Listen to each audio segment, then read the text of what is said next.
Birds, which made Charles Darwin sick in his own words, still continue to represent a dilemma for this theory today.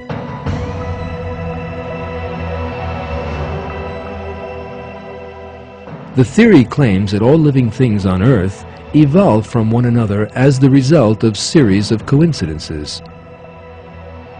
There is no scientific evidence supporting this claim, and its explanation of the origin of birds rests on nothing more than imaginary hypotheses.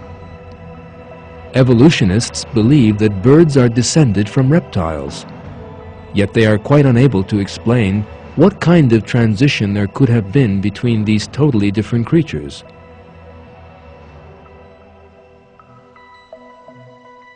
Reptile bodies are covered in hard scales.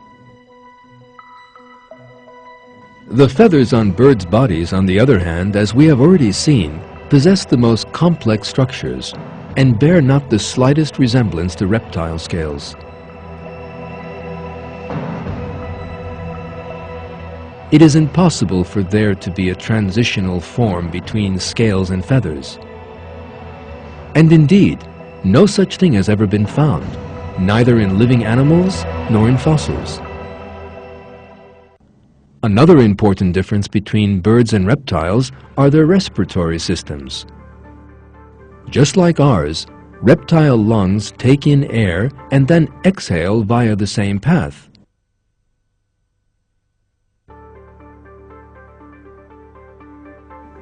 Yet air moves only in one direction in birds' lungs. This is made possible by a fascinating system. The front and back of the bird lung contains empty air sacs, joined to the lung itself by smaller, tiny sacs. When the bird breathes in, the air fills both the lung and the air sacs behind it. At the same time, the used air already in the lung is expelled into the air sacs in the front of the lung. When the bird breathes out, the front sacs, filled with used air, exhale. The rear sacs, full of new, fresh air, also exhale at the same time, and the air enters the lung. This means that the lung is always full of fresh air, whether the bird is breathing in or out.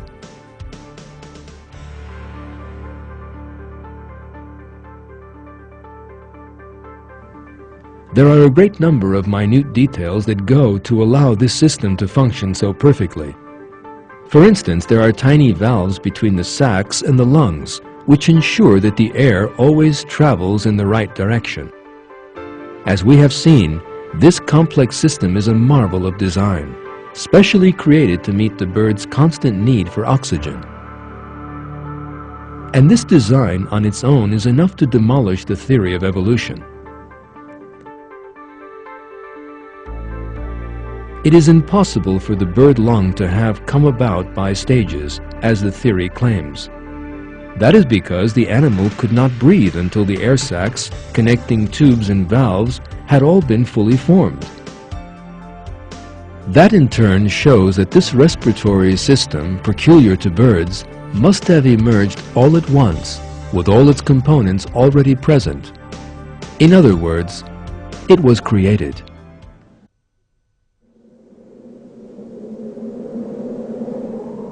Evolutionists can never account for the emergence of such complex systems as birds' feathers, wings, or lungs. Instead, they prefer to build imaginary stories based on just a few fossils. The fossil they most rely on in this context is that of Archaeopteryx, an extinct species of bird that lived some 150 million years ago. Archaeopteryx was discovered shortly after the publication of Darwin's book and has been heavily relied on ever since.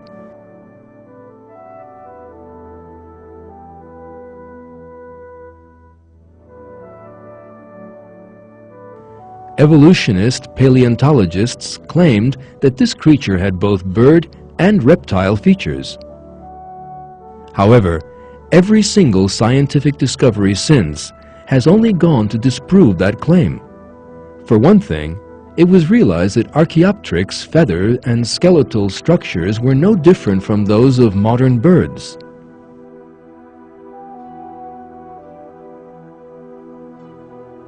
The discovery of another fossil in Texas in 1983, called Proto-Avis, and which was 75 million years older than Archaeopteryx, was another nail in the coffin of the claim that Archaeopteryx was the primitive ancestor of birds.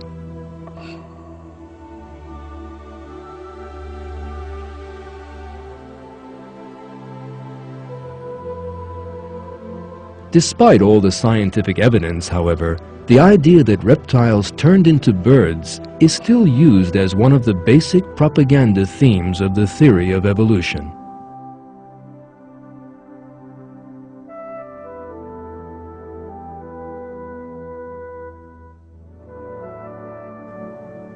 Another example of this kind of deception was the fossil Archaeoraptor, which National Geographic magazine described to the world as half bird, half dinosaur.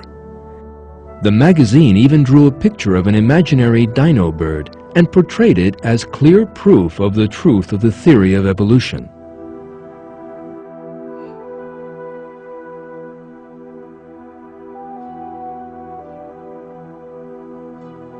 The same picture was offered as proof of the theory of evolution all over the world.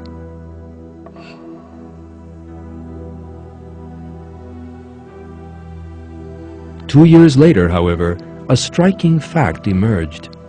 The fossil was a scientific forgery, a composite of parts of 5 skeletons of totally different animals.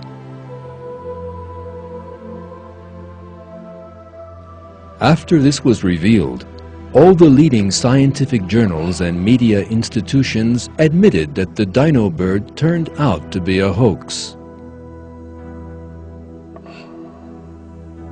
The important thing is that all that nonsense was just one of the countless lies and falsehoods put forward in the name of the theory of evolution.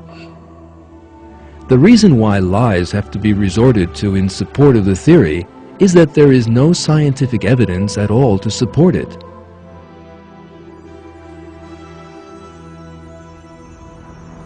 When we look at living things on the earth, or at the fossil record, the theory of evolution emerges as a dogma, whereas there is clear proof of creation.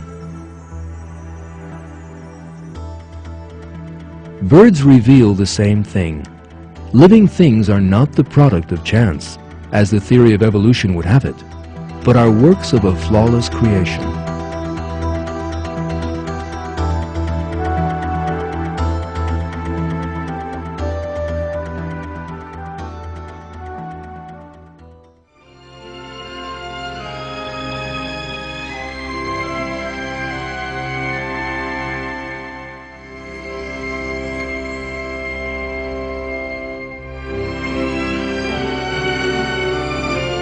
In this film, we have looked at the way birds take off, the aerodynamic structure of their bodies, the properties of their bones, the minute hooks in their feathers, the sharp wings of the hummingbird, the way migratory birds fly in V formation, their navigation systems, their different flight techniques, birds that can run or swim faster than any world champion athlete,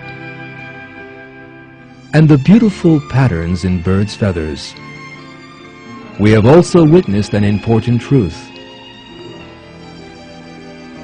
Allah's creation is totally flawless. His art and might are everywhere.